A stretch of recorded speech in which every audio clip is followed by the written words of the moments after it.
कैसे हैं आप सभी? मैं आशा करती हूँ सभी लोग स्वस्थ और प्रसन्न होंगे। आज हम हमारा पाठ मैं चांद लूंगी को पढ़ेंगे और समझेंगे। आइए शुरू करते हैं इस पाठ को। ये है पाठ 15 मैं चांद लूंगी। रतनगढ़ के राजा की एक नन्ही सी बेटी थी, मंजरी। बेटी का नाम क्या था? मंजरी। राजा मंजरी को बहुत प्यार करता था। उसकी हर इच्छा पलक झपकते ही पूरी कर जाती थी। एक दिन मंजरी को राजमहल की खिड़की से चमकता हुआ चांद यानी चंदा मामा दिखाई दिया। वह मचल उठी। उसने कहा, कितना चमकीला है, मैं चांद लूंगी। मैं चांद को अपने गले की माला में डालकर पहनूंगी।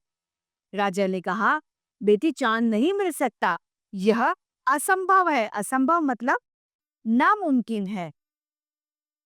राजा की बात सुनकर मंजरी दुखी होती, वो परेशान हो गई। अगले दिन से मंजरी बीमार हो गई। उसकी एक ही जिद थी, मैं चांद लूंगी। कोई वैद्य यानी जो डॉक्टर होते हैं वो वैद्य चिकित्सक बुलवाए गए। राजकुमारी का इलाज किया गया, लेकिन बीमारी तो मन की थी। मंजरी को तो चांद चाहिए था। अब उसकी जिद थी बच्ची की कि उसे चांद चाहिए। राजा बहुत चिंतित हो गए, वो परेशान हो गए। राज दरबार में बहुत से योग्य यानी काबिल व्यक्ति थे। राजा ने सर्वप्रथम यानी सबसे पहले अपने प्रधानमंत्री को बुलवाया और कहा, मेरी बेटी को चांद चाहिए।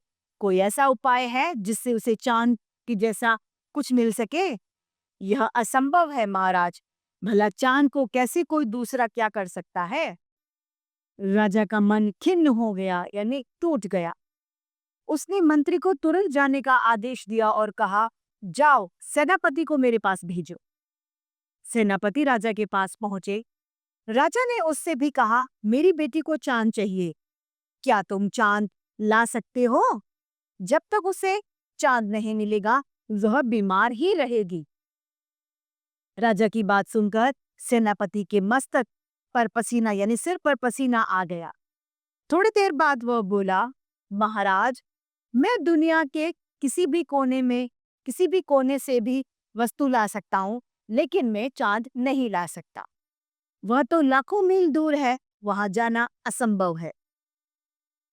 राजा ने सभी दरबारियों से चांद लाने को कहा, लेकिन कोई भी इस चुनौती को स्वीकार नहीं कर सका। स्वीकार यानी मान नहीं पाया। को जब इस बात का पता चला तो वह राजा के पास गया और बोला, महाराज, मैं चांद ला सकता हूँ, लेकिन पहले पता लगाना होगा कि राजकुमारी को कितना बड़ा चांद चाहिए। राजा और विदूषक राजकुमारी के पास पहुंचे। उसका मुख पीला पड़ गया था। वह लेटी हुई राजा को देखकर उसने कहा, क्या आप चांद ले आए? विदूषक ने कहा, आपको कल तक चांद मिल जाएगा, लेकिन राजकुमारी जी, आप ये बताइए कि चांद कितना बड़ा है? उसने बताया, मेरे अंगूठे के नाखून के बराबर, क्योंकि जब मैं आंख के सामने अंगूठे का नाखून कर देती हूँ तो वो दिखाई ही नहीं देता। आप भी करके देखिए, आंख के आगे यदि आप अंगूठा लगा लेंगे तो आपको चांद दिखाई नहीं देगा। चांद मिलने की बात सुनकर राजकुमारी का मुंह प्रसन्नता यानी खुशी से खिल उठा। विदूषक ने पूछा, अच्छा यह बताइए कि चांद किस चीज का बना है और कितना ऊंचा है? चांद चांदी का बना है और पेड़ से भी ऊपर है। ठीक है, आज रात मैं पेड़ पे चढ़कर चांद उतार लाऊंगा। अगले दिन विदूषक सुनार से चांदी का एक चांद बनवा कर लेकर आया। उसने चांद लाकर राजकुमारी को दे दिया। राजकुमारी ने चांद अपने गले में डाल कर पहन लिया। राजकुमारी की बीमारी ठीक हो गई, जाती रही मतलब ठीक हो गई। लेकिन राजा को एक चिंता खाई जा रही थी कि रात को जब राजकुमारी आसमान में चांद देखेगी तो क्या हो। वह समझ जाएगी कि राजा ने उसे नकली चांद मंगवा कर दे दिया है। अब राजा को इस बात का भी डर था कि कहीं पोल ना खुल जाए। रात को जब चांद निकला तो विदूषक और राजा उसके पास गए। विदूषक ने राजकुमारी से पूछा, अच्छा राजकुमारी जी, यह बताइए कि जब चांद आपके पास है तो आसमान में कैसे दिख रहा है? मंजरी बोली, अरे वो तो दूसरा चांद है। दूसरा चांद? राजा और विदूषक हैरान थे। मंजरी बोली, अरे बुद्धू, इतना भी नहीं जानते? जब मेरा एक दांत टूट जाता है तो दूसरा निकल आता है, उसी तरह ये दूसरा चांद भी निकल आया।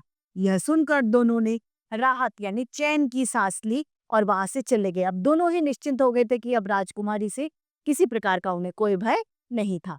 तो इसी के साथ ये पाठ समाप्त होता है और हमें शिक्षा देता है कि कभी भी बच्चों हमें अनावश्यक जिद नहीं करनी चाहिए। पाठ समाप्त होता है। उम्मीद करती हूँ सभी को समझ में भी आया होगा। आज के लिए इतना ही। फिर मिलते हैं। धन्यवाद।